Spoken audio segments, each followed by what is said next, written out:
10% от совокупного объема ВРП Дальнего Востока. Это свыше 1 триллиона рублей с реальным ростом на 10,5% по сравнению с прошлым годом. Республика – один из лидеров по росту промышленного производства в стране и занимает второе место на Дальнем Востоке. Индекс промышленного производства в республике достиг максимального значения за 11 лет. Объем инвестиций в основной капитал составил 305 миллиардов рублей. Это на 131% больше, чем в 2020 году. Доходы государственного бюджета республики составили более 320 миллиардов рублей. Это на 28% выше уровня прошлого года. Это связано с увеличением поступлений налоговых и неналоговых доходов на 47%, безвозмездных поступлений на 8,4%. В республике построили и отремонтировали свыше 500 километров автомобильных дорог и 11 мостовых переходов в Амгинском, Горном, Кобяйском, Чурапчинском и Устьянском районах. До 70% от стоимости авиатарифа возместили якутянам для перелета по социально значимым направлениям. Такой возможностью воспользовались свыше 18 тысяч пассажиров в 23 районах республики. В кратчайшие сроки завершена реконструкция взлетно-посадочных полос в аэропортах Якутска, Алекминска, Нерюнгри и Жиганска. На причалах паромной переправы Якутск-Нижний Бестях провели работы по благоустройству. Также появились беспересадочные железнодорожные маршруты до Владивостока, Хабаровска, Иркутска и Благовещенска. Стартовал подготовительный этап строительства мостового перехода через реку Лену в районе города Якутска. В 2021 году в эксплуатацию ввели первый гибридный энергокомплекс в поселке Улахан-Кёль Верхоянского района. Его мощность составила свыше 1000 киловатт. Совместно с Русгидро продолжается модернизация объектов дизельной генерации и станций с возобновляемыми источниками энергии. В районах республики построили 18 новых котельных, 2 объекта по региональному проекту «Чистая вода». К центральному теплоснабжению подключили 1207 домов. Завершен капитальный ремонт в 166 многоквартирных домах, улучшены условия проживания более 24 тысяч якутян. Порядка 19 тысяч семей получили субсидии на оплату жилого помещения и коммунальных услуг. В 2021 году в пожароопасный сезон на территории республики зарегистрировано свыше 1600 лесных пожаров на общей площади почти 8 миллионов гектар. На борьбу с огненной стихией были привлечены более 26 тысяч человек, в том числе военнослужащих, сотрудников спасательных центров МЧС России из других регионов страны. Задействована самая крупная авиационная группировка за все годы в составе 52 воздушных судов. В Якутии продолжают вводить новые производственные мощности на промышленных объектах. В 2021 году ввели шахту «Восточная Денисовская» мощностью 4 миллиона тонн в год. Также запустили нежданинское месторождение в Тампонском районе производительностью 2 миллиона тонн руды в год. Ввод производственных мощностей Нежданинского ГОК и расширение инвестиционных возможностей позволили достичь показателя добычи золота в 42 тонны. Ввели новые производственные мощности в Эльгинском угольном комплексе, что позволило увеличить добычу угля почти до 26 миллионов тонн. В мае 2021 года подписано соглашение между правительством Республики Саха-Якутия и акционерной компанией «Алроса» о социально-экономическом развитии республики до 2025 года. В нем обозначены основные направления и параметры социальной ответственности компании. Ввод жилья составил 573,6 тысяч квадратных метров. Расселено 12 тысяч человек из 215,5 тысяч квадратных метров. Обеспечено жильем 1106 граждан льготных категорий. По 5 объектам публично-правовой компании «Фонд защиты прав граждан» участников долевого строительства осуществлены выплаты 269 гражданам на общую сумму 519,26 миллионов рублей. Количество объектов в реестре проблемных объектов уменьшилось с 14 до 6. Количество обманутых дольщиков сократилось с 1019 до 539 человек.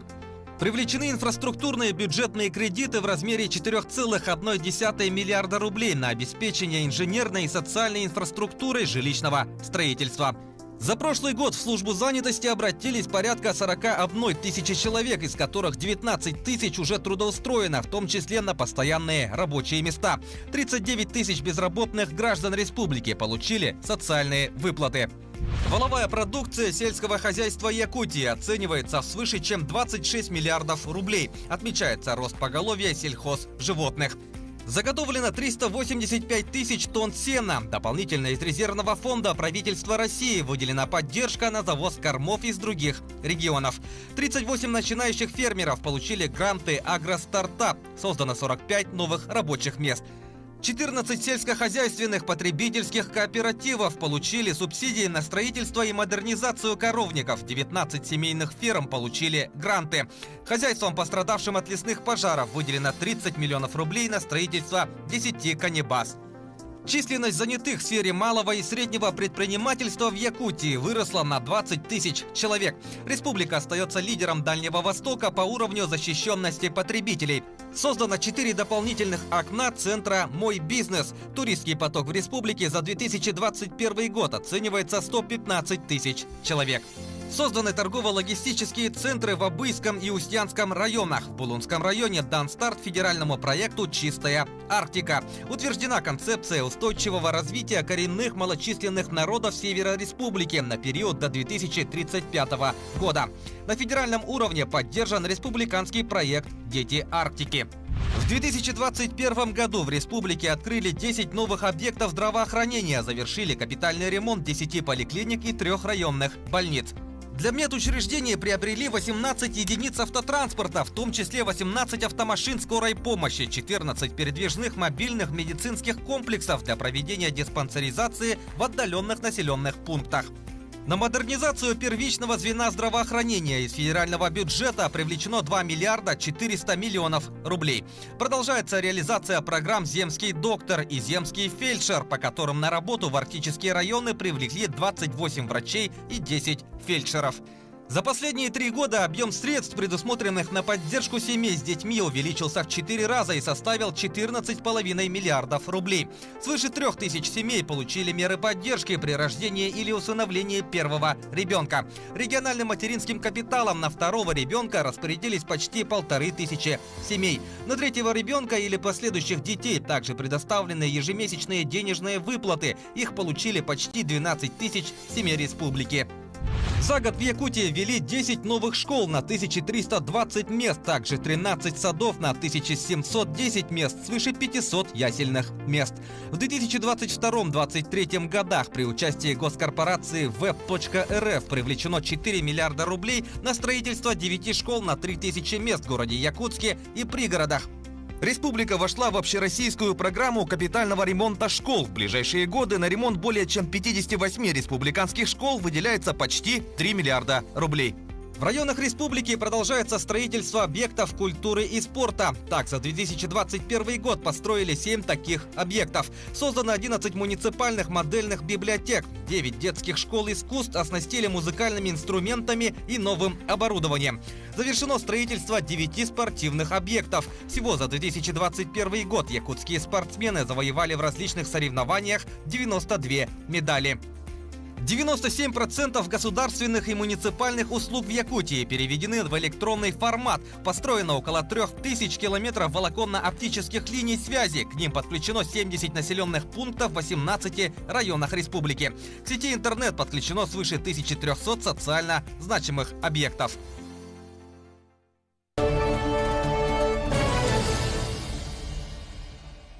Спасибо нашим коллегам из телеканала «Якутия-24» за информацию. И напомним, мы будем работать в прямом эфире в течение 1 часа 15 минут. У нас работает колл-центр, где принимаются вопросы и предложения по номеру 320111, а также через цифровой аналитический портал «One-Click Якутия» и голосового ассистента по номеру 510021. В колл-центре работает наш корреспондент Марфирина Алексеева. Я хочу передать ей слово. Марфирина. Да, Дмитрий, спасибо. Добрый день, уважаемые телезрители. Колл-центр начинает свою работу. Звонки принимаются по номеру 320112. Это многоканальный телефон с 4 станциями, за каждым из которых работают наши специалисты.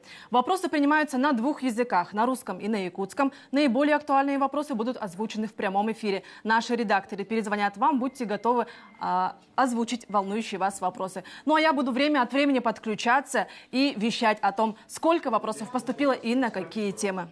Дмитрий? Спасибо, Марфирина. Напомним еще раз телефон прямого эфира 320111. 11. И напоминаю, что на линии ВКС с нами также работают руководители республиканских министерств и ведомств. Андрей Владимирович, переходим непосредственно к нашему отчету. Отчеты правительства в данном виде – это уже ставшая традиционной практикой, которая в Якутии существует уже более 20 лет. Мало того, наш опыт стали перенимать в других регионах. Под вашим руководством правительство отчитывается уже второй раз, и у вас уже наверняка складываются личные впечатления, какие вопросы интересовали граждан в прошлом году, какие интересуют в году этом, и в целом, как проходят отчеты правительства в этом году. Добрый день, уважаемые зрители. Мои заместители и отраслевые министерства, ведомства выходили в прямые эфиры на телевидении с информацией об итогах деятельности правительства за прошлый год. Ну и также ответили на вопросы жителей республики. Кроме того, проведены отчеты с муниципальными образованиями в режиме ВКС. Отчеты прошли с участием глав районов, наслегов, депутатов, общественных организаций и жителей республики. В указанных мероприятиях приняли активное участие жители и порядка 12 тысяч граждан. Обработано где-то 2500 вопросов, из них более 700 были отвечены, даны ответы именно в прямом эфире. Часть вопросов были даны прямо непосредственно в студии. Ну, а остальные вопросы обработаны, и все вопросы у нас были, соответственно, удовлетворены в ответах. Много было интересных вопросов, в разные сферы коснулись они, от жизни жителей до, соответственно, специфики отраслей. Ну, более подробно, я думаю, заместители мои расскажут, насколько были хорошие вопросы, насколько были интересные и что они для себя подчеркнули в этих вопросах. Спасибо, Андрей Владимирович. Мы передаем слово заместителям председателя правительства. Первым выступает первый заместитель председателя правительства Кирилл Евгеньевич Бычков, блок развития экономики. Кирилл Евгеньевич. Уважаемые жители нашей республики, 2021 год знаменовался, во-первых, решением крупных масштабных задач в сфере жилищного строительства. Было введено в республике более 570 тысяч квадратных метров жилья. И эта программа, этот масштаб, он будет увеличиваться вплоть до 2025 года, когда мы будем вводить уже более 800 тысяч квадратных метров в год. Также в прошлом году мы начали реализацию проектов по комплексному развитию территории. Мы строим новые кварталы, к которым мы подводим инженерную инфраструктуру, и это будет для нас точками роста жилищного строительства нового качества на совершенно другом уровне и в соответствии с всеми современными требованиями. Также прошлый год для нас был знаковым в части реализации программы переселения из ветхого аварийного жилья. Это самая масштабная программа нашей республики, ну и, кстати, самая масштабная в Российской Федерации. Это более 1 миллиона квадратных метров, которых мы должны переселить по итогам реализации нацпроекта, то есть к 2025 году. Мы на себя взяли повышенные обязательства, в 1,5 раза подняли себе плановые значения и уже за 3 года реализации программы переселили более 325 тысяч квадратных метров. Ну и, конечно, в исполнение поручения президента Российской Федерации Владимира Владимировича Путина реализуется программа газификации населения в республике. Она стартовала в 2021 году, и уже за первый год реализации программы было введено 307 газопроводов вводов к домохозяйствам. К концу 2023 года мы газифицируем 4850 домохозяйств, ну а к 2030 году цифра будет более 6,5 тысяч. Это важнейшая и очень востребованная нашими жителями программа. Ну и, конечно, скажу о взаимодействии с федеральными структурами и с нашими коллегами из Министерства просвещения Российской Федерации, из корпорации ВЭП РФ. начата реализация крупная программа по созданию дополнительных мест в общеобразовательных учреждениях. И мы получили уже первые средства, это более миллиарда рублей на первые 3 объекта, которые вот в этом году уже предоставят 720 мест школьникам. Ну, конечно, в целом вся наша работа, она прежде всего ориентирована и нацелена на повышение уровня жизни наших жителей. Спасибо, Кирилл Евгеньевич. Следующее выступление руководителя блока развития инфраструктуры, первого заместителя председателя правительства республики Дмитрия Дмитриевича Садовникова. Дмитрий Дмитриевич.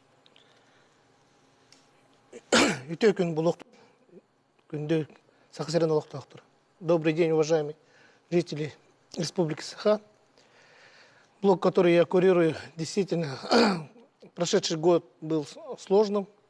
Этот год нельзя перечеркнуть те пожары, которые происходили летом прошлого года.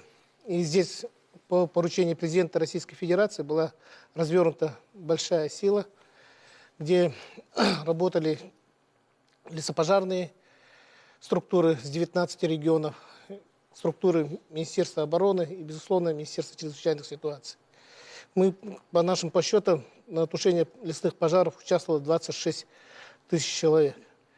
И надо подчеркнуть, что здесь благодаря только совместными усилиями нам удалось выстоять и сохранить наши леса. И, безусловно, вот эти пожары, ограничения по COVID-19 не помешали нам подготовиться к зиме и успешно запустить. И сегодня надо подчеркнуть, что по линии жилищно-коммунального хозяйства и энергетики все структуры функционируют, и мы проходим отопительный сезон. Надо дать и должное работникам транспортной отрасли, дорожного хозяйства, которые реализовали 501 километров дорожного хозяйства и реализовали, как было выше подчеркнуто, 11 мостов в 5 районах. Также реализуется по линии энергетики, где вводится в рамках нашей совместной деятельности с Росгидро станции по модернизации дизельной электростанции. Конечно, в планах в 2022 году мы ставим также, безусловно, борьбу с пожарами, где выделено нам большие средства и увеличено 5,6 раза и составляет более миллиарда рублей. И мы уверены, что этот сезон мы выдержим и успешно пройдем.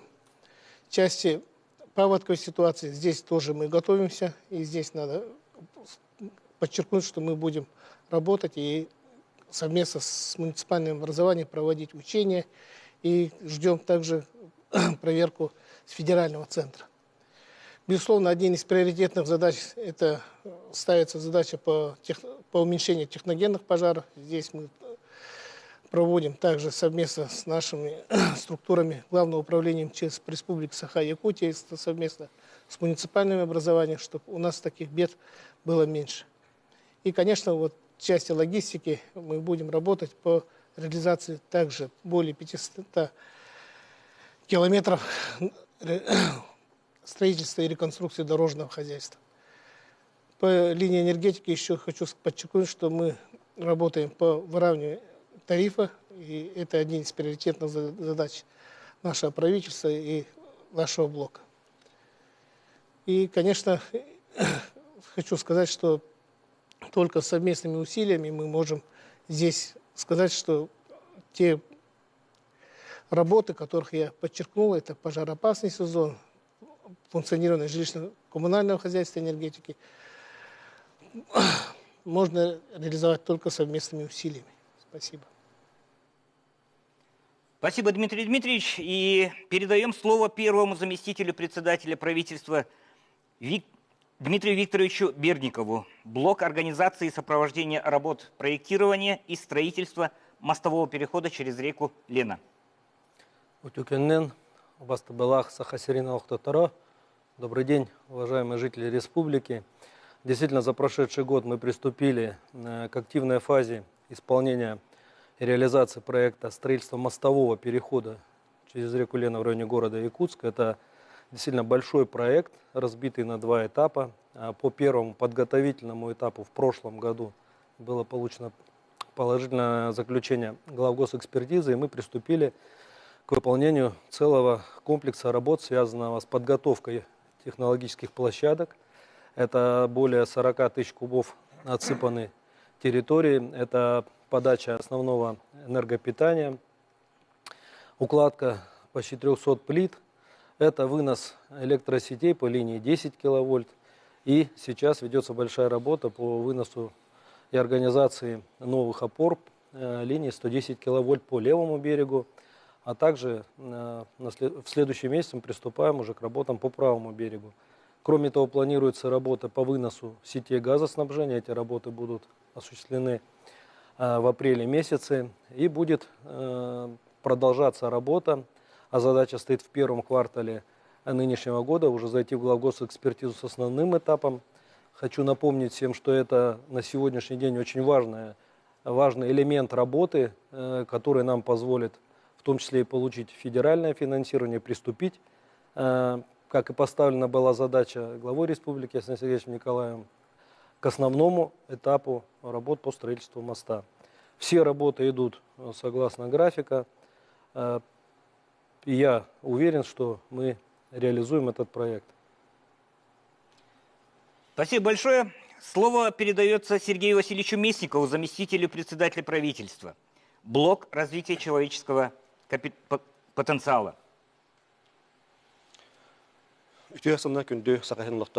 Доброе утро, уважаемые жители республики. Безусловно, перед блоком развития человеческого капитала стоит задача также повышения уровня и качества жизни наших жителей. И в дополнение к той информации, которая сегодня прозвучала в видеоролике, я бы хотел остановиться на отдельных моментах работы за 2021 год. Как вы знаете, 2021 год был объявлен президентом страны Владимиром Путиным годом науки в Российской Федерации. И наша республика реализовала новую государственную программу развития науки и техники в нашей республике.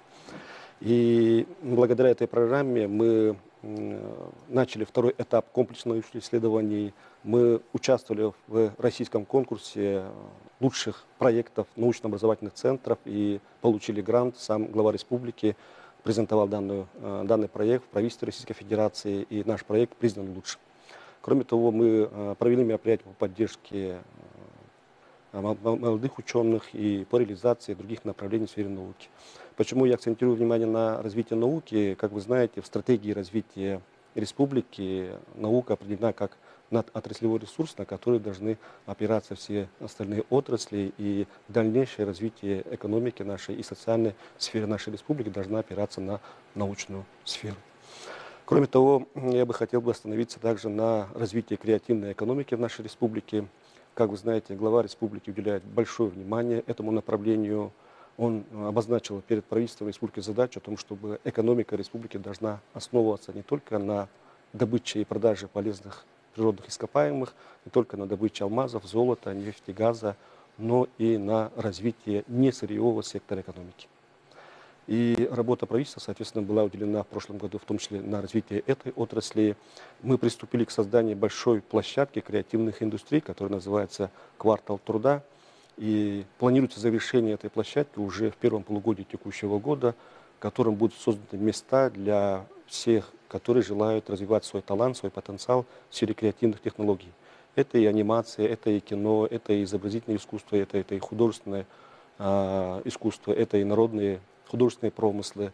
Всем будут созданы условия для того, чтобы они не только раскрыли свой талант, но и свою продукцию, свою услугу они вывели на российский и международный уровень.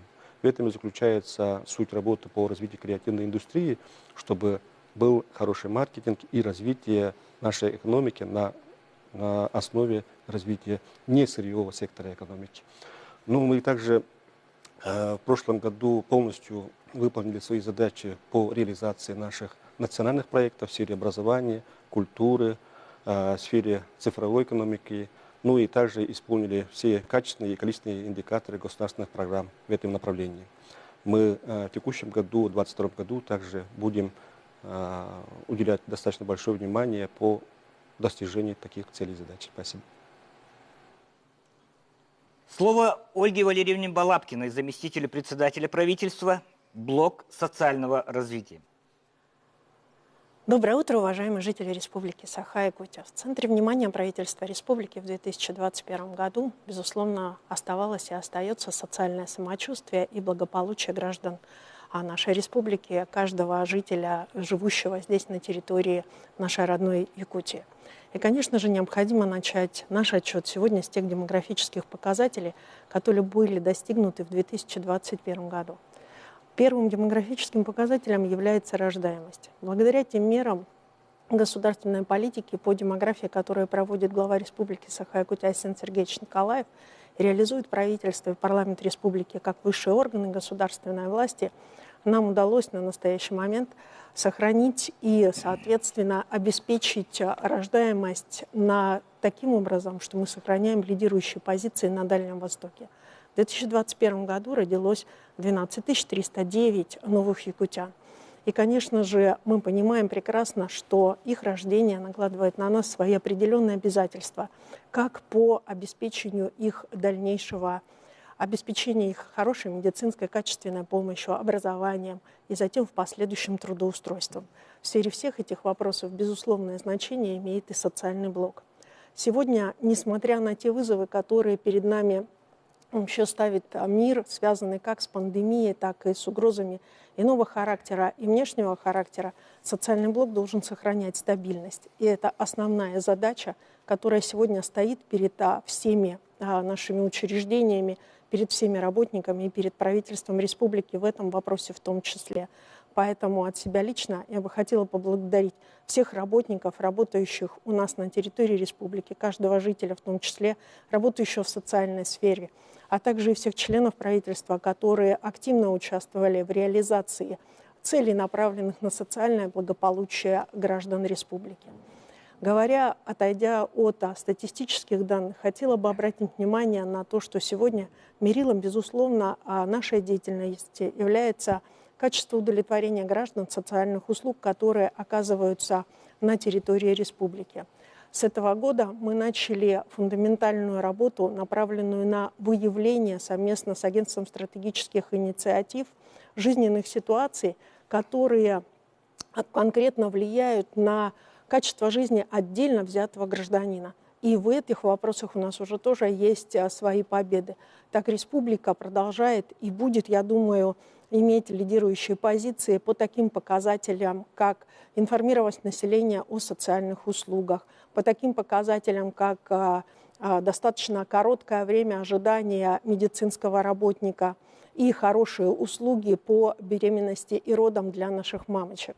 Вот эти показатели для нас сегодня являются как основными и базовыми, как лучшими, и по всем остальным мы также будем достигать своих результатов. Необходимо обратить внимание, что на качество жизни всегда в нашей Якутии влияло и будет влиять, безусловно, и наши и природные, и климатические условия.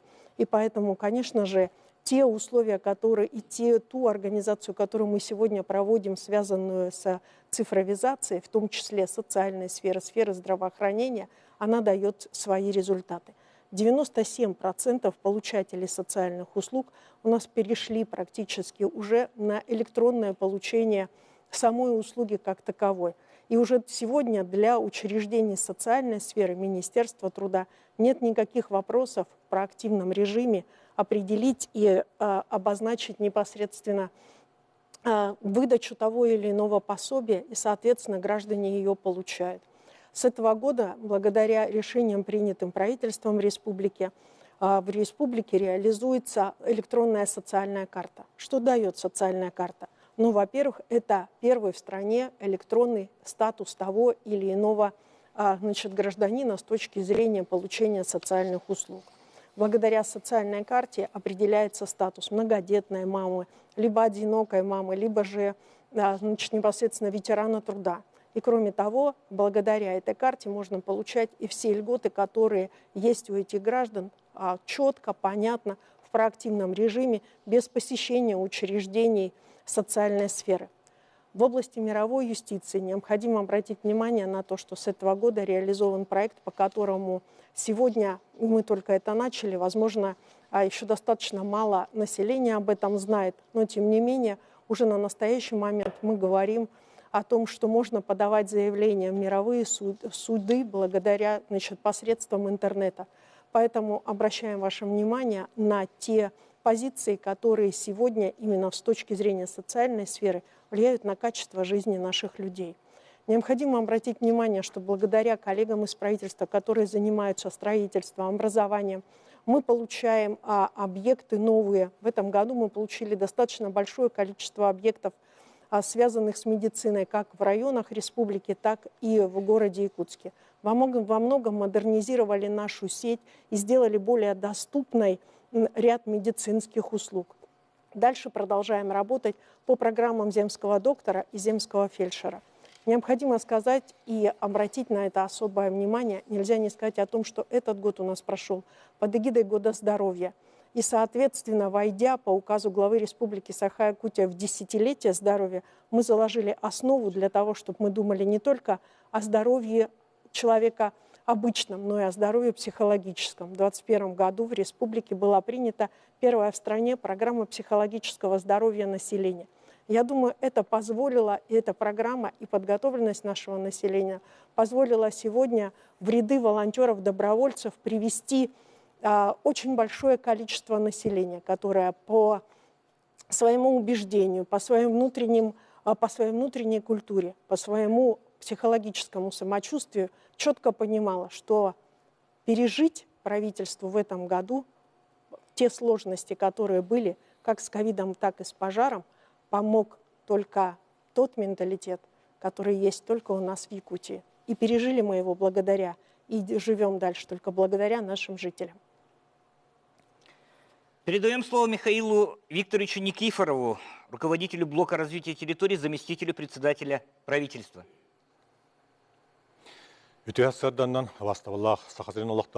Доброе утро, уважаемые жители нашей республики. По курируемому мною блоку мы также подвели итоги и ознакомили наших телезрителей. Руководители курируемых мной министерств тоже подвели по курируемым муниципальным образованиям итоги 2021 года. Я хочу кратко остановиться по нашему блоку. В области сельского хозяйства в 2021 году у нас было первый этап передачи полномочий в области сельского хозяйства. Это касаемо субсидирования маточного поголовья крупного рогатого скота и увеличения субсидий на молоко. Хотел бы здесь отметить, что субсидируемым по маточному поголовью коров скота воспользовались 9715 наших личных подсобных хозяйств, что сегодня это очень радует. Хотел бы еще отметить, что оказаны меры государственной поддержки по приобретению сельхозживотных, по строительству коровников, коневодческих баз. Из фонда агропромышленного комплекса оказана помощь нашим сельхозтоваропроизводителям на сумму 275 миллионов рублей. И еще бы хотел бы отметить, что в трагедии, которая произошла в селе Бесколь, нами оказана помощь сельхозпроизводителям нашим, 9 жителям муниципального образования села Бесколь. Были построены коровники, оказана помощь по приобретению сельхозживотных. Ну и хотел бы остановиться, что отрасль сельского хозяйства в прошлом году встретила очень трудное лето, атмосферная засуха почвенная. И здесь по заготовке кормов мы встретили очень серьезную проблему и получили в итоге 84% заготовленного грубых кормов. И в связи с этим мы были вынуждены, конечно же, обратиться в наши соседние субъекты для приобретения дополнительных кормов для наших сельхозтоваропроизводителей. Сегодня зимовка, с учетом этого, она идет устойчиво. И здесь бы хотел бы отметить еще помощь Российской Федерации, которая оказала помощь для приобретения дополнительных кормов на сумму 129 миллионов рублей. Кратко хотел бы остановиться на службе ветеринарии. В прошлом году была разработана стратегия развития ветеринарной службы до 2030 года, которая была успешно защищена на стратегическом совете правительства Республики Саха-Якутия. И планируется, что с 2023 года с учетом стратегии будет отдельная программа службы ветеринарии, государственная программа службы ветеринарии.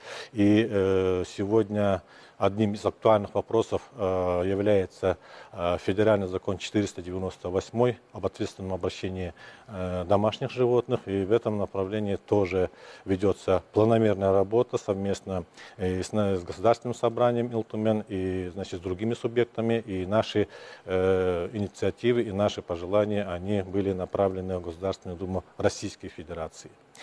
Хотел бы остановиться по блоку северных арктических территорий. Здесь в прошлом году у нас произошло изменение схемы доставки социально значимых продуктов и овощей с помощью малой авиации. Если в прошлом году мы предыдущие годы доставляли малой авиации только порядка 15-16 муниципальным поселениям, то в прошлом году более 40 поселений получили возможность доставить продукты малой авиации. И в этом контексте хотел бы отметить увеличение именно овощей в 2 раза, чтобы доставить нашим северным арктическим улусам. Также построено 2 торгово-логистических центра, значит, в Абыйском и Устьянском районе. И здесь бы хотел бы отметить, что с помощью, с постановкой наших вопросов именно федерального органа исполнительной власти была поддержана данная работа. И до 2025 года федеральным центром будет оказана поддержка финансирования строительства торгово-логистических центров, и во всех 13 муниципальных образованиях они будут построены. И здесь еще бы отметил, что начата работа по очистке северных арктических районов от металлолома. Это поручение главы Арсения Сергеевича Николаева. И данная работа, она была начата в поселке Тикси. И вот по итогам данной работы 300 тонн металлолома было вывезено за пределы нашей республики. И кратко хотел бы остановиться в области малого и среднего предпринимательства. В прошлом году, конечно, в условиях пандемии оказаны разные виды помощи нашему малому и среднему предпринимательству, в том числе имущественные, в том числе финансовые, ну и консультационные.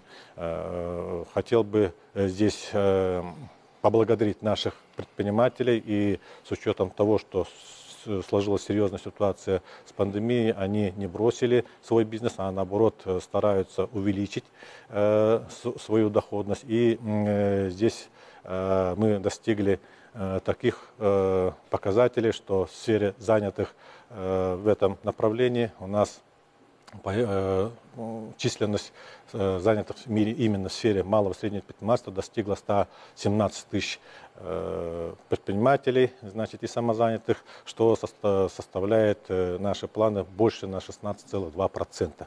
И коротко хотел бы остановиться в сфере туризма. В прошлом году подписано соглашение Ростуризм с корпорацией «Туризм РФ» между республикой, и она подразумевает оказание помощи в развитии туризма на территории нашей республики, разработки мастер-планов, и в дальнейшем, чтобы туризм республики развивался. В прошлом году хотел бы отметить, что нашу республику в части туризма посетили более 115 тысяч человек.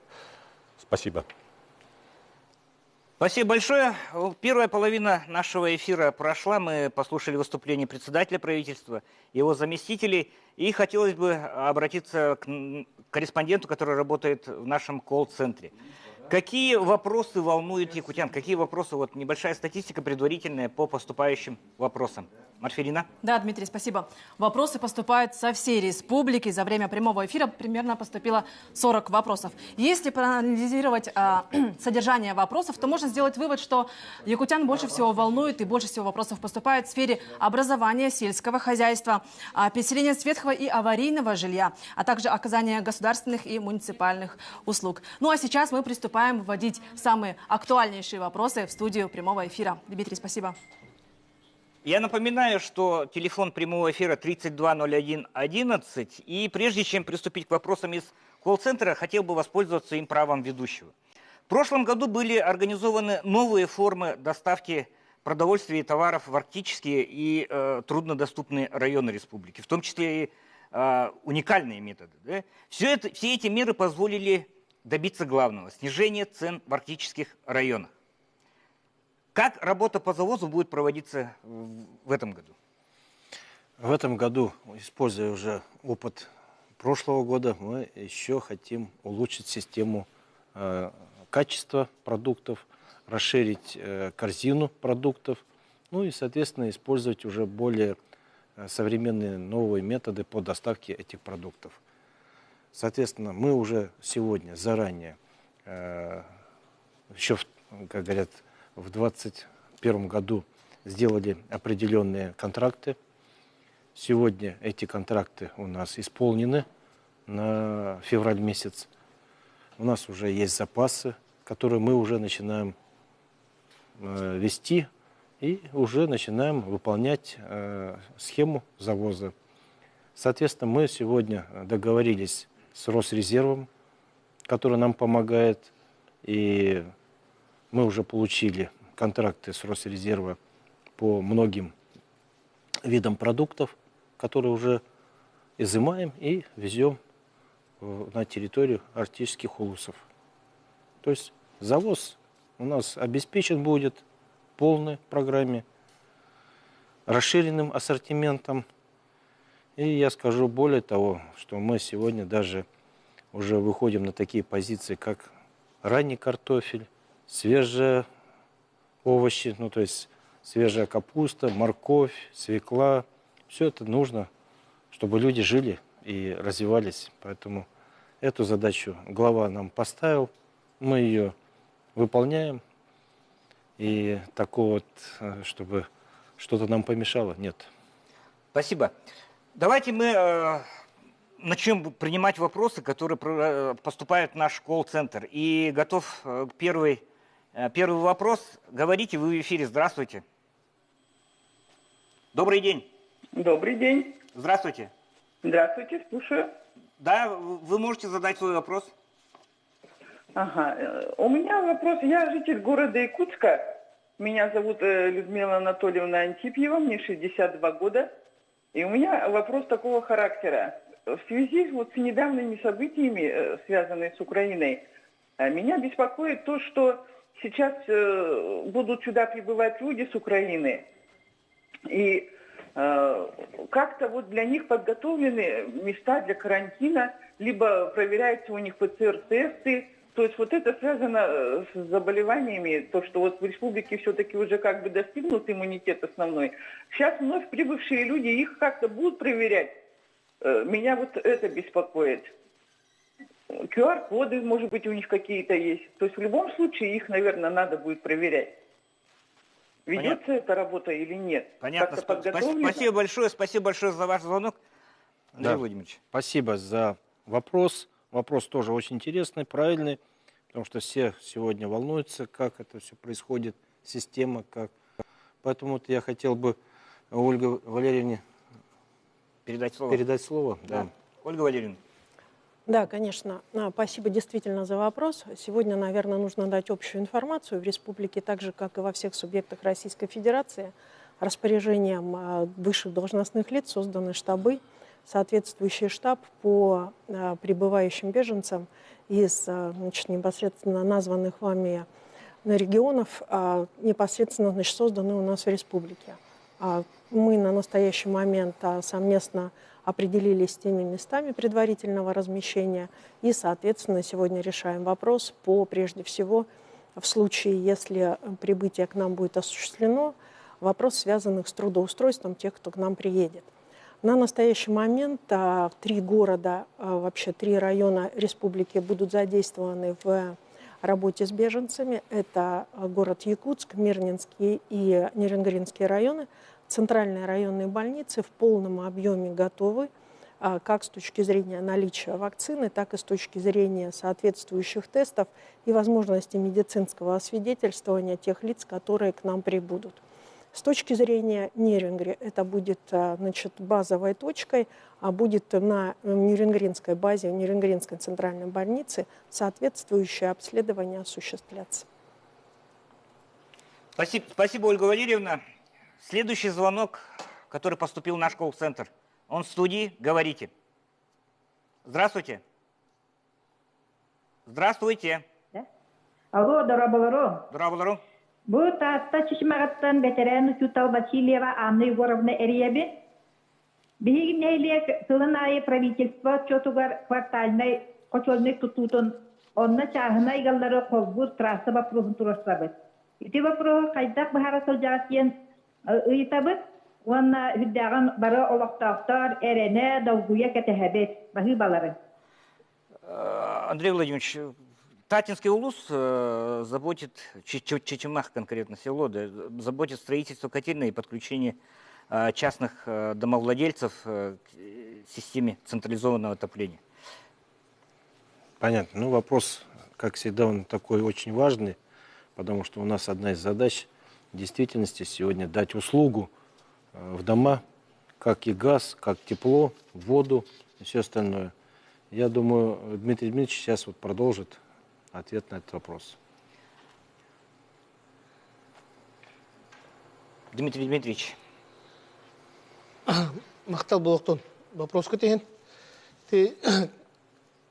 Вопрос строительства котельной. В целом по республике мы ежегодно строим и вводим около 20 котельных.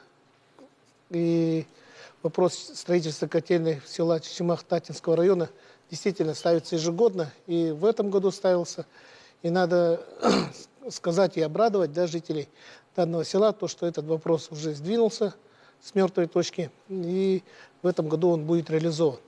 Реализован будет он в рамках реализации инвестпрограммы Государственного унитарного предприятия жилищно-коммунального хозяйства Республики Саха-Якутия. И еще то, что вот благодаря работе Министерства жилищно-коммунального хозяйства и энергетики, предприятия самого, он будет реализован за счет средств, которых будет выделяться через фонд реформирования жилищно-коммунального хозяйства и Российской Федерации. И сегодня эта сумма после составления проектно-сметной документации, прохождению экспертизы составляет 260 с лишним миллионов рублей. Повторюсь, это уже, как говорится, стоит на, как говорится, финишной прямой. И сегодня мы уже работаем над тем, чтобы получить эти деньги, объявиться и реализовать этот план. И здесь, благодаря этой реализации, будет подключен уже частный сектор данного села. Это более 100 домов. И я, как выше подчеркивал, мы ежегодно подключаем более 1000 домов вот, по всей республике. И я уверен, что эта работа уже реализовывается, и в село Чечемах мы эту котельную построим. Спасибо, Дмитрий Дмитриевич. Мы напоминаем, что работаем в прямом эфире. Телефон прямого эфира 32 01 11. И мы готовы принять следующий звонок в студию. Говорите, вы в эфире. Алло, здравствуйте. Из нас Светлана Ильинична. Добрый день. Я по поводу переселения из детского аварийного жилья. Вот. Недавно я получил свою квартиру в своем Знацах. И у меня вот по поводу, как житель села, вопрос такой. Не могли бы вы сейчас по республике много аварийных этих домов? И по переселению можно было под ИЖИС, можно было давать дома. Под индивидуальные жилищные. Понятно? Понятен вопрос. Да, понятен вопрос. Вопрос хороший, всех сегодня он волнует, потому что в действительности программа переселения жилья и обустройства – это сегодня очень важно и составляющая того нацпроекта, который сегодня у нас мы выполняем, делаем. И вот, в частности по этому вопросу, я думаю, Кирилл Евгеньевич продолжит. Кирилл Евгеньевич Бичков. Спасибо большое за вопрос. Действительно, как мы уже в начале нашего телеэфира сказали, это крупнейшая программа не только в нашей республике, но и в целом в Российской Федерации. И вопрос переселения граждан именно в сектор ИЖС, он стоял, по сути, с самого начала второго этапа реализации этой программы, то есть с 2019 года. Республика проводила плотную работу с федеральным центром. Наши депутаты через законодательное инициативы, работали над тем, чтобы появилась возможность переселять граждан и в индивидуальное жилищное строительство, поскольку наша республика отличается тем, что большое количество жителей хотят находиться и жить в собственном отдельно стоящем доме и вести свое приусадебное хозяйство. Этот вопрос был в прошлом году решен. 31 декабря 2021 года федеральный закон 436 о фонде содействия реформированию жилищно-коммунального хозяйства внес дополнение, что теперь можно переселяться и в объекты индивидуального жилищного строительства.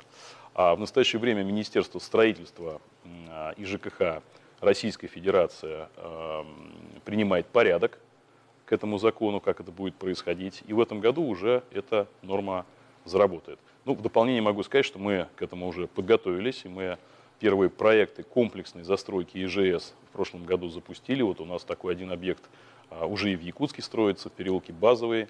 В этом году будет первые 32 дома введено. Поэтому я считаю, что очень большая перспектива есть в этой программе, и большое количество объектов появится по программе переселения именно в ИЖС. Спасибо, Кирилл Евгеньевич. Еще раз воспользуюсь правом ведущего и задам тот вопрос, который на самом деле несомненно интересует очень многих в республике. Буквально последние дни в связи со складывающейся ситуацией многих интересует вопрос санкций. Те принимаемые странами Запада санкции в отношении России, отношении российских предприятий, как отразятся на экономике республики, как отразятся на простых жителях республики? Ваше мнение? Я хочу сказать по всем этим санкциям. Конечно, мы уже не раз в такой ситуации бывали.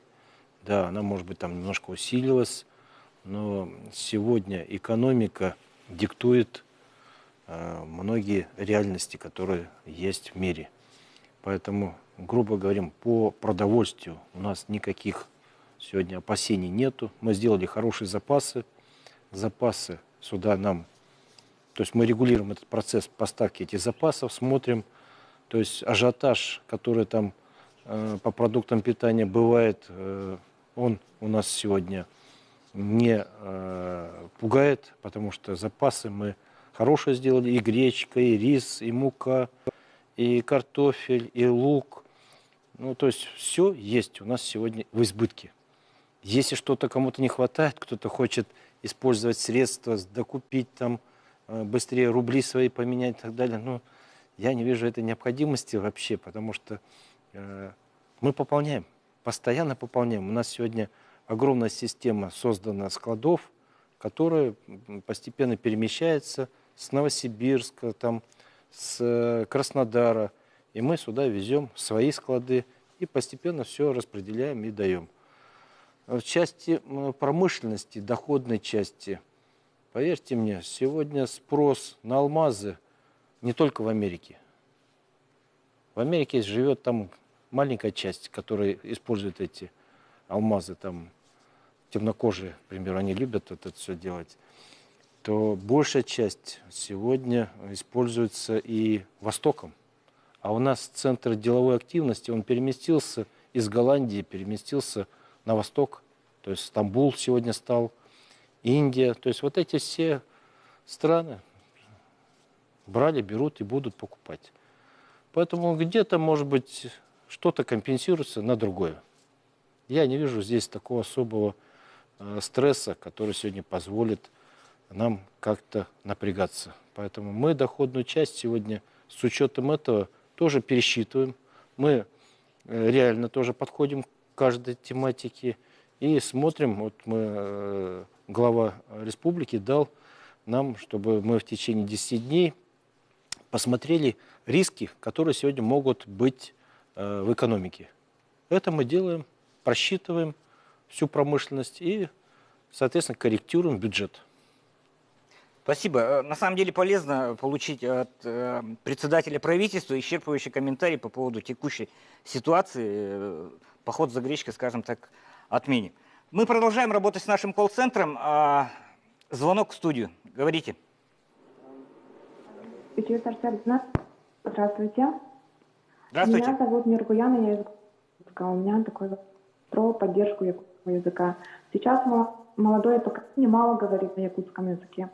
или же вовсе не знают родной язык. Может быть, надо больше якутских классов открыть в школах, либо издать учебники по якутскому языку не только для младшего и среднего звена, но и для старших классов тоже. Спасибо. Спасибо. Спасибо огромное, Миргуяна. Вопрос хороший по якутскому языку.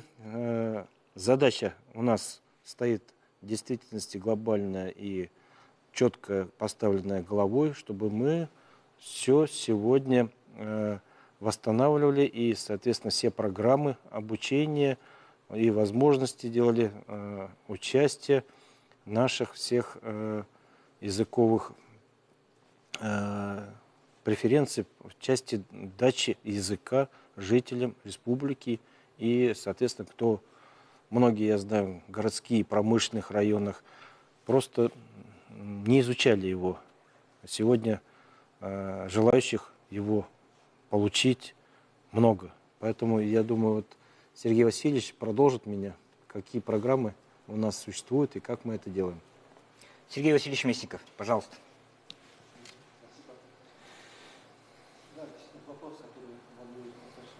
И в том числе нас, мы оцениваем то, что сегодня развитие интернета негативно в том числе сказывается на сохранении и развитии родных языков.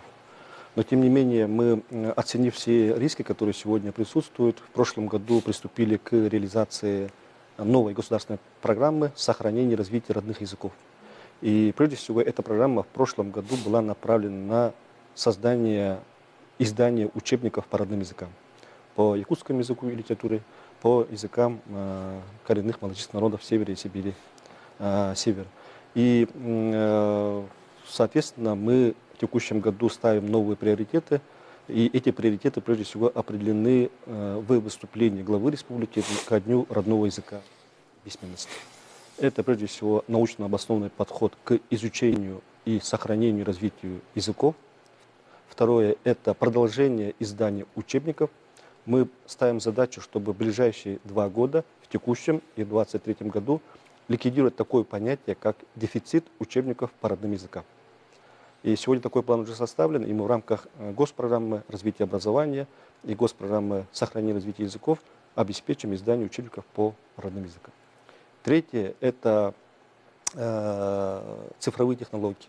Мы знаем, что наши дети, молодежь больше всего времени проводят в интернет-пространстве, пользуются различными интернет-ресурсами, и мы, соответственно, должны создать контент по родным языкам. И, соответственно, на решение этой задачи также нами при поддержке, в том числе правительства Андрея Владимировича, предусмотрены средства для НВК САХА, чтобы был контент по родным языкам и в телевидении, и в интернет-пространстве. Мы запустим эту задачу с 1 июля текущего года, и, соответственно, это будет благоприятно влиять на развитие и сохранение языков. Следующая задача – это популяризация знания своего родного языка. Вот мы все время ставим задачу перед образовательными организациями. Это, конечно, да, школы должны обучать детей по родным языкам, создавать условия, должны создаваться классы, но без понимания того, что сами мы нуждаемся и должны знать свой родной язык, мы не достигнем этой задачи. Прежде всего, в семье должно закладываться знание, желание знать свой родной язык. Если в семье мама и папа общаются с ребенком не на родном языке, то в школе ребенка не научат говорить на своем родном языке. И с этого нужно начинать. Поэтому и мы начинаем популяризацию, в том числе и в социальных роликах, и в телевидении, необходимо знание своего родного языка. Следующая задача, которую глава поставил перед нами, это в тех школах, которые строятся в нас, прежде всего в городе Якутске, а их у нас строится последние годы немало, и еще будет построено и в текущем, в последующих годах достаточно много новых школ, и в этих школах должны быть созданы классы по якутскому языку, по родным языкам коренных народов. И, соответственно, такую задачу и работу мы и будем проводить. Спасибо. Спасибо большое. И еще один вопрос, который... Мы же получаем вопросы по различным совершенно каналам. Да? То есть есть вопросы, которые не смогли попасть в прошлые эфиры с участием товарища зампредов. И вопрос я хотел бы выделить. Он звучит таким образом. Сколько в 2022 году хозяйство получат за поголовье 45 тысяч рублей или 35 тысяч рублей, когда вот будет зачисление денег? Я понял, это вопрос самый главный, волнующий всех, Да, конечно. очень много таких вопросов. Сельскохозяйственное, тем более вы видите, что глава фактически сегодня планку бюджета поднял для сельскохозяйства. И эту планку поднял очень серьезно, потому что такого никогда не было бюджета и задач, которые поставлены сегодня перед сельским хозяйством. И я думаю, Михаил Викторович нам поможет дальше рассказать. Михаил Викторович. Да, спасибо. Ну, вопрос такой конкретный. Хотел бы здесь отметить, что с нынешнего года, с 2022 года, по 45 тысяч на поголовье будут получать жители северных арктических районов. Остальная часть, это центральные, заречные, Вилюйские районы, они будут получать по 35 тысяч рублей. А вообще в текущем году на данное направление предусмотрено порядка 1 300 000 000 рублей. В прошлом году была чуть поменьше там, в абсолютных цифрах, но с учетом того, что в этом году у нас повышение именно состоится в арктических северных районах, хотя и небольшое количество поголовья, но при всем при этом мы рассчитываем. Во-вторых, хотел бы отметить, что в этом году мы немножко поменяем методику. Если в прошлом году у нас ситуация была такова, что на 1 января значит, начавшегося года, и еще пересчет шел с 1 июля с учетом по хозяйственных книг администрации муниципальных поселений, то в этом году мы будем ориентироваться только на 1 января текущего года, и денежные средства, финансовые источники, они уже в марте будут доведены до муниципальных образований. И эти средства, они будут 100% доведены с учетом статистики именно на 1 января текущего года. Спасибо большое. Вопросы продолжают поступать в колл-центр, передают мои коллеги, очень громко передают. Мы готовы принять следующий вопрос нашего колл-центра. Говорите. Здравствуйте. Здравствуйте. Меня зовут Гаина Петрова, я из Амгинского улуса. У меня такой вопрос, даже несколько. Как идет отбор победителей грантов главы и кто определяет победителей? Также есть ли на это влияние улуса? Такое ощущение, что побеждает только с города Якутска. Угу. Спасибо. Вопрос тоже хороший, правильный. Почему нам мало достается? Да, почему, да. Есть определенная комиссия и работа по грантам. Я думаю, соответственно, все эти вопросы, что у нас происходит и как, я думаю, нам поможет ответить Ольга Валерьевна. Ольга Валерьевна. Да, конечно, я готова ответить на этот вопрос. Мы второй год держим сумму выделенных грантов главы республики в размере 100 миллионов рублей. Наверное, все-таки то, что побеждает, отвечая на вопрос, отвечают из города Якутска, это лишь только ощущение, да? Потому что сегодня цифры говорят о другом. Если в позапрошлом году у нас непосредственно 60% составлял город Якутск, 40 районов, то в этом году существенно поменялось, и в этом году 73% составляют районы, а 27% составляет город Якутск. Необходимо обратить внимание на то, что определяет грантовую поддержку непосредственно комиссия, которая находится в Минмолодежи, она создана, действует. Из нее часть экспертов находится в улусах республики. Эксперты все закрыты, они не видят участников, не работают с участниками, оценивают ровно так же, как и оцениваются фонды президентских грантов, участие в фондах президентских грантов.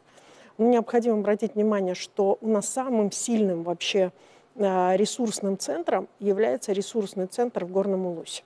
То есть сегодня из районных центров, и мы не раз уже вручали, в том числе и главе Горного Улуса, благодарность за соответствующую помощь в работе с некоммерческими организациями. Они побеждают не только в грантах главы, но и в гарантах президента страны. Кроме того, сильными являются северные улусы. Ну, я думаю, что просто-напросто главе муниципального образования Николаю Архипову нужно усилить это направление для того, чтобы в АМГе услышали о грантах главы Республики Саха-Якутия.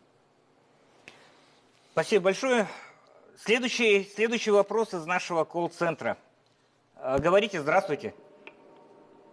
Добрый день. Алло. Срывается связь Алло. Да, говорите, вы в эфире. Здравствуйте. Здравствуйте. Так, Жиркова Людмила Викторовна, село Каптагай. Да, здравствуйте. Нас, жителей села Каптагай, интересует такой вопрос. Как будет развиваться транспортная инфраструктура к Ленскому мосту? Спасибо. Спасибо. Вопрос хороший по мосту. Соответственно, если мы сегодня говорим о том, что вот я просто хотел добавить здесь многих выступлений, у нас в газетах появилось там и в информационных средствах массовой информации, что вот в связи с ситуацией тяжелой моста у нас не будет. Поэтому еще раз хочу многим сказать о том, что сегодня строительство моста идет в плановом нашем графике. То есть мы сегодня ждем получения проекта. Как только проект будет, мы уже переходим уже к финансированию. И есть вероятность того, что пересмотр финансирования в сторону большей частью там, федералами или там график будет меняться будет и так далее. То есть мост однозначно у нас будет, и строительство его будет начато как по графику, как положено. И слово в продолжение я хотел бы передать Дмитрию Викторовичу. Дмитрий Викторович, пожалуйста. Спасибо за вопрос.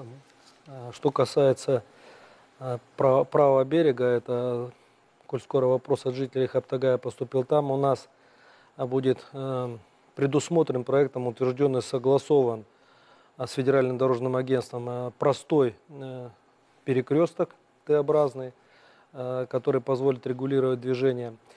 Хочу напомнить, что проект мостовой переход через реку Лена – это линейный большой объект. Вот многие жители задают вопрос, когда будет строиться мост.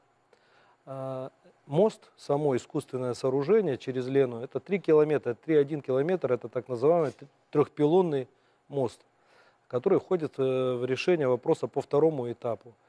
Сам проект это 14,7 километров линейный объект с подъездными путями, с насыпями, с земляными сооружениями, с дополнительными искусственными сооружениями, проще говоря, мостами. Это 2 сооружения через Табагинскую протоку и со стороны Каптагая.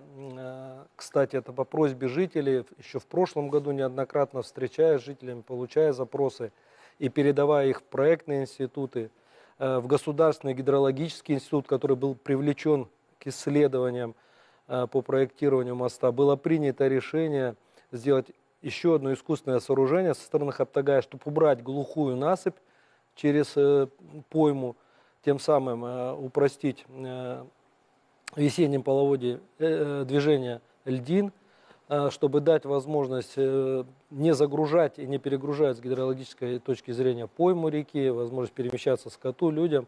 То есть это еще одно будет сооружение, оно будет у нас порядка 4 с лишним километров, эстакадная часть. То есть инфраструктурно это очень серьезный объект. Ну и коль скоро вопрос об инфраструктуре задали, правда, это жители правого берега, а на левом берегу у нас также предусмотрено будет по просьбе жителей, она сейчас проектная работа ведется, это почти 50 гектаров, будет сервисная площадка придорожного сервиса, она проектируется и делается. И она будет очень серьезным таким дополнением и будет являть собой синергетический эффект для развития и малого бизнеса, придорожного бизнеса для жителей. То есть вся эта работа предусмотрена. Спасибо. Так, кратко, если. Спасибо. Спасибо. Пожалуйста, колл-центр, если у вас готов следующий вопрос, можно выдавать в эфир. Говорите в эфире. Алло. Алло, здравствуйте. Здравствуйте. Меня зовут Ирина Иванова. Я жительница города Якутска. Мы с семьей живем в 202 микрорайоне. У нас девочка учится в начальных классах сейчас, да? Мне опасно за ребенка. Вот утром я отвожу, и днем я обязательно встречаю своего ребенка, поскольку безнадзорные животные до сих пор не дают покоя всем жителям 202 микрорайона. На сегодняшний день скажите, пожалуйста, какие меры принимаются в отношении этого вопроса? Спасибо. Спасибо большое. Спасибо. Сегодня по собакам в действительности всю страну будоражит эта тематика, потому что вы видите сегодня такие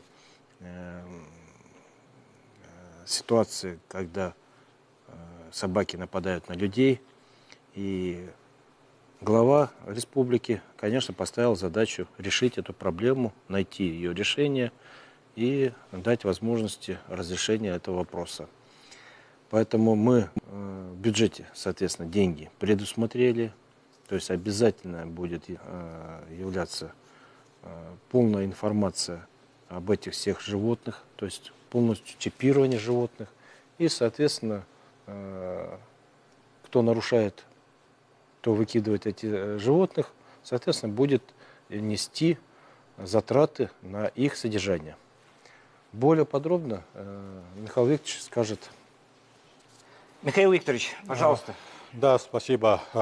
Хотел бы дополнить, да, действительно сегодня в данном направлении ведется такая усиленная работа. Конечно же, та трагедия, которая случилась у нас в городе Якутске, никого не оставила безучастным к этому вопросу. И сегодня не только в нашей республике, но и в других субъектах федерации происходят такие вещи, где действительно иногда сложно представить, как так получается, как у нас получилось в городе Якутске. Да, действительно, сейчас принимаются какие меры? Во-первых, значит, в городском, если касается конкретно городского округа город Якутск, то у нас на улице Чеченко есть пункт передержки, и там непосредственно сейчас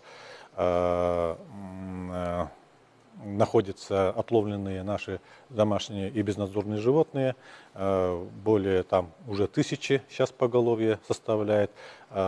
Прокуратура принято решение пока не выпускать значит, безнадзорные животные. И в городе Якутске сегодня пока параллельно на улице Автодорожной, значит, обустроили временный пункт передержки, но ведется на улице Чеченко расширение пункта передержки, и мы договорились о том, что в скором времени путем, значит, расширения и реконструкции тех или иных объектов, значит, он будет переименован в приют. Это первое. Второе.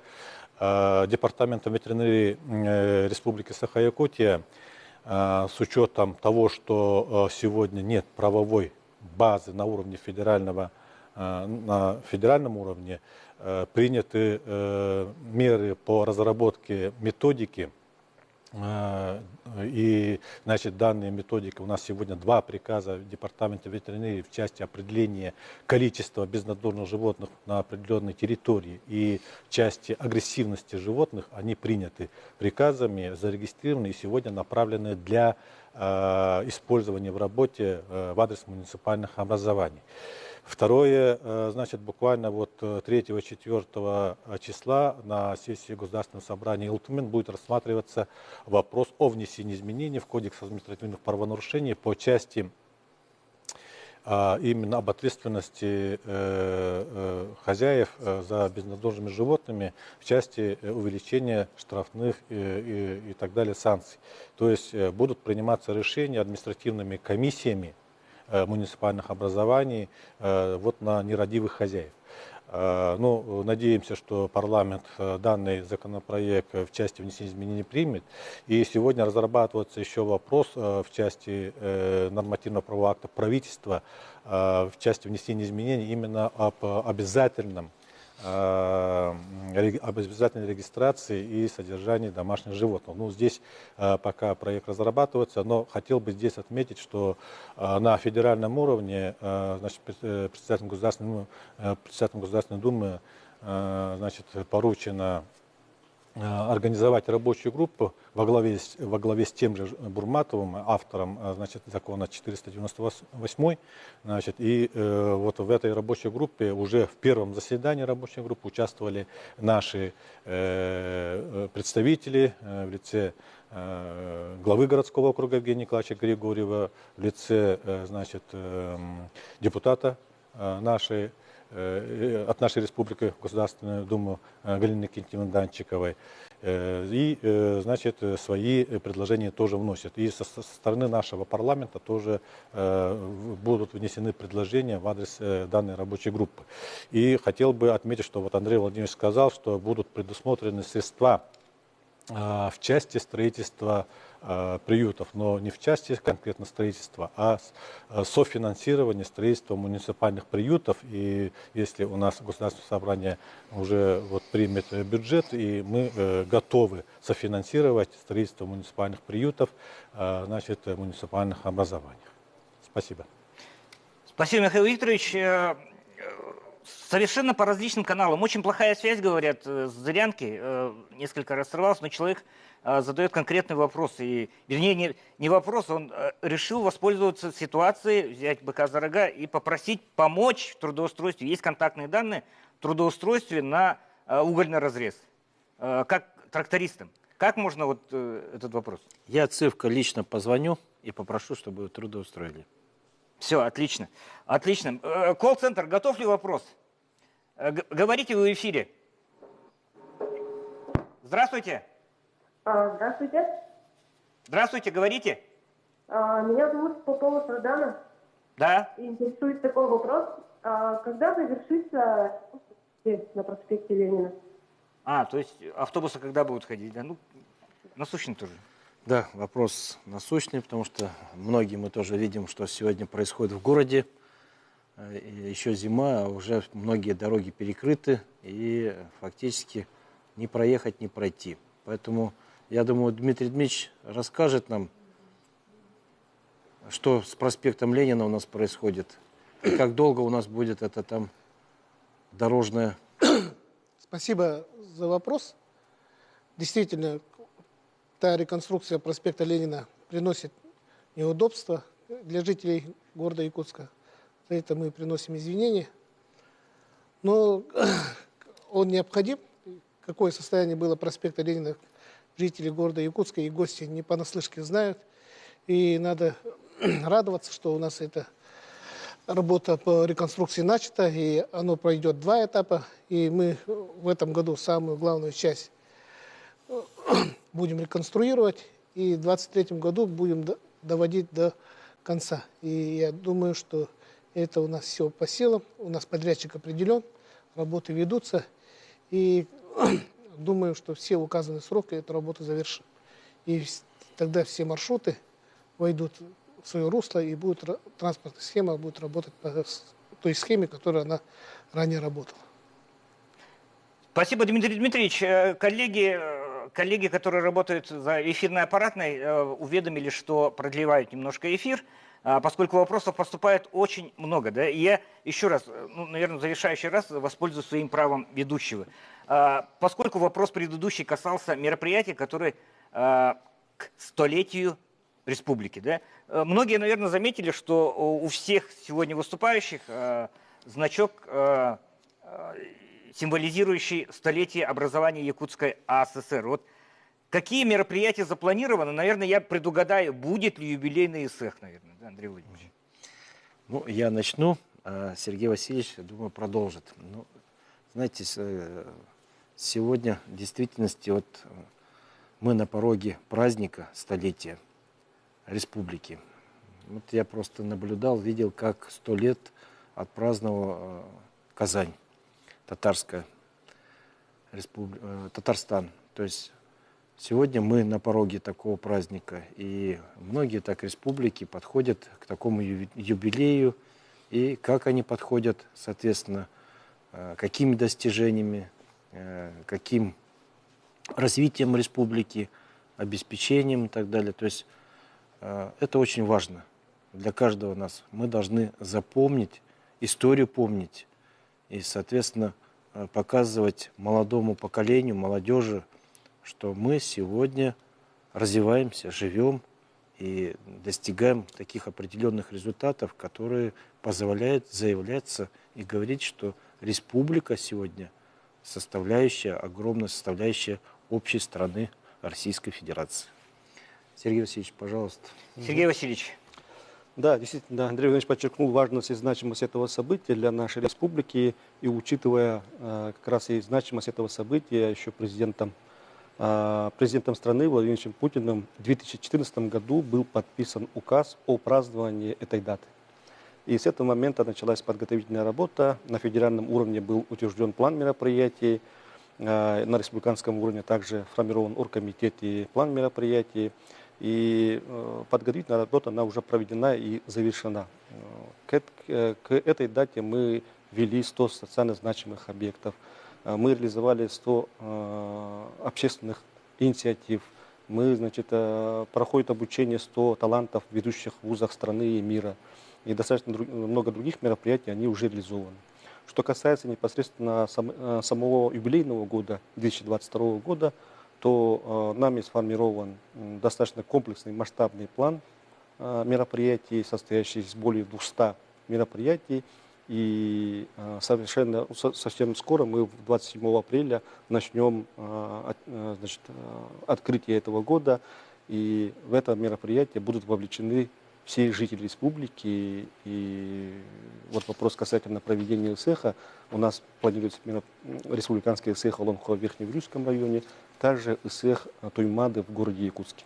И со стороны главы республики этому СЭХу Туймада придан еще больший статус. Он будет уже сегодня, в текущем году не городским СЭХом, а республиканским.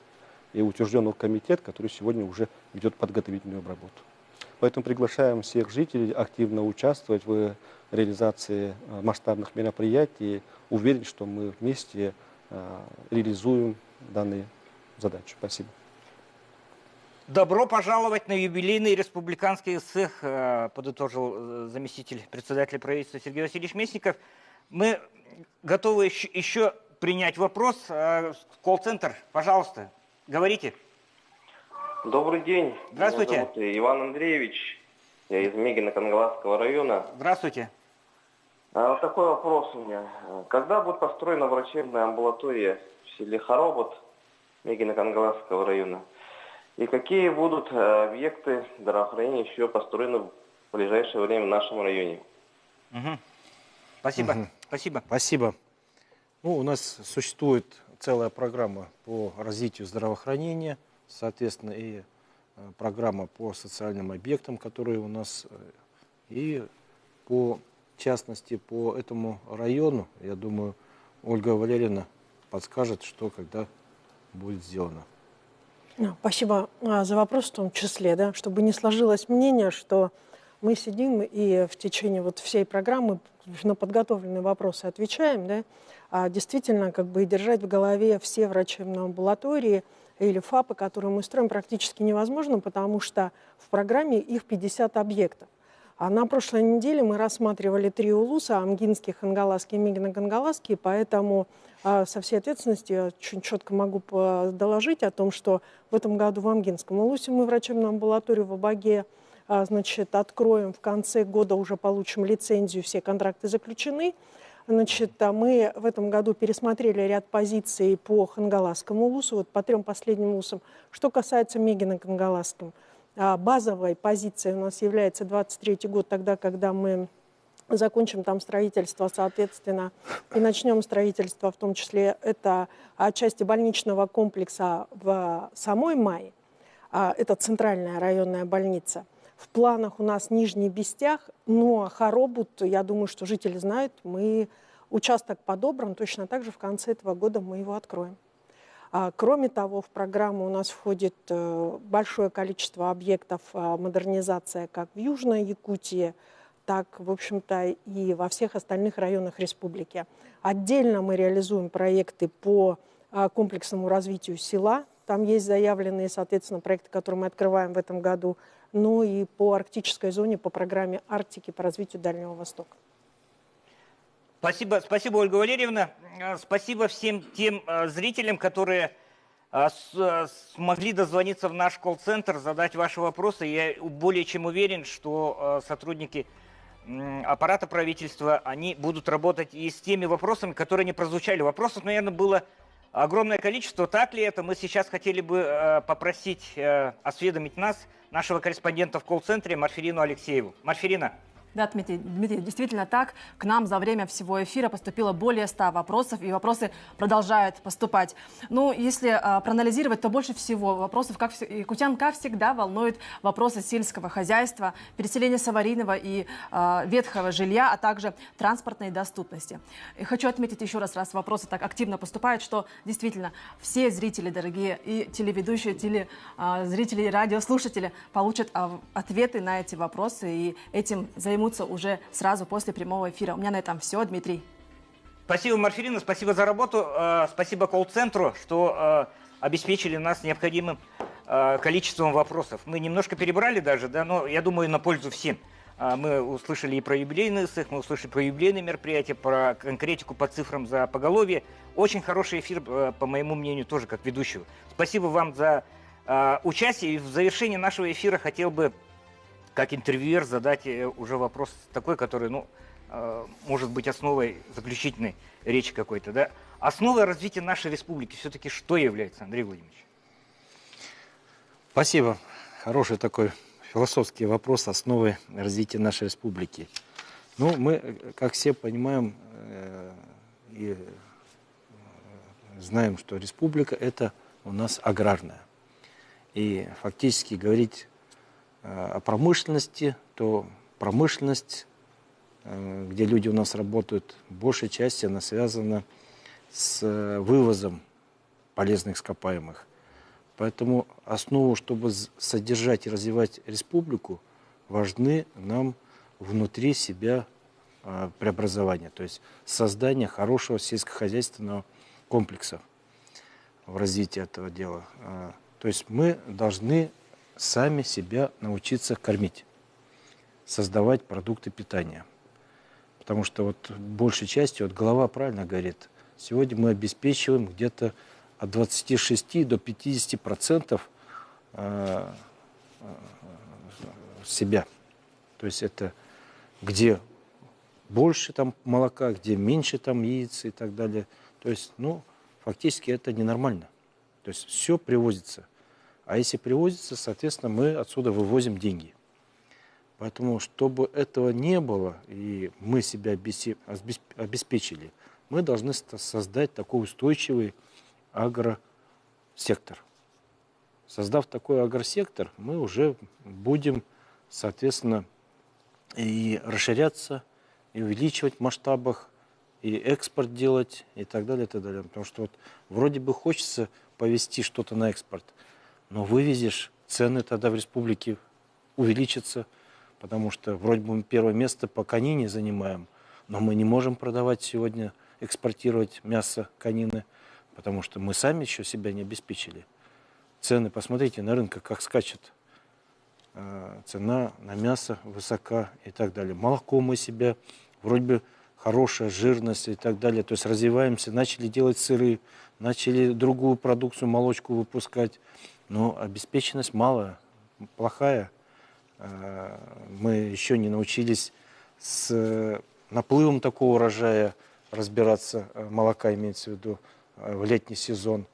Молока много сдается, а мы его не перерабатываем и так далее, и так далее. То есть много интересных фрагментов, которые мы сегодня будем решать в развитии республики.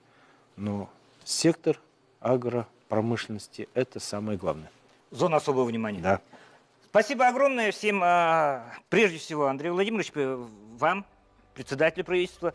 Спасибо огромное зампредам, которые принимали сегодня участие в итоговом отчете правительства. Напомню, что отчет правительства не ограничивался только вот прямыми эфирами. Это шли многочисленные ВКС с охватом многих муниципальных районов. Практически во всех районах шли мероприятия по системе ВКС. И Спасибо всем зрителям, которые были подключены к нашим прямым эфирам с участием зампредов, министров и сегодня вот руководителя правительства. Мы прощаемся с вами.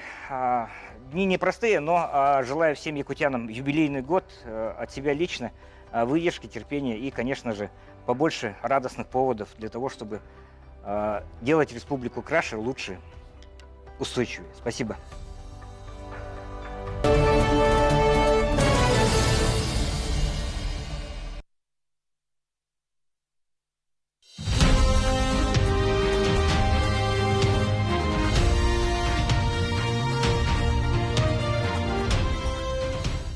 Валовый региональный продукт Якутии сейчас порядка уже 1 400 000 000 000 рублей. Один из лучших показателей на Дальнем Востоке, один из лучших показателей в целом в стране. И сейчас основное внимание я, вот, например, уделяю развитию вопросов малого бизнеса, среднего бизнеса, таки настроен на то, чтобы мы налоговые какие-то вот определенные бремя с малого бизнеса все-таки старались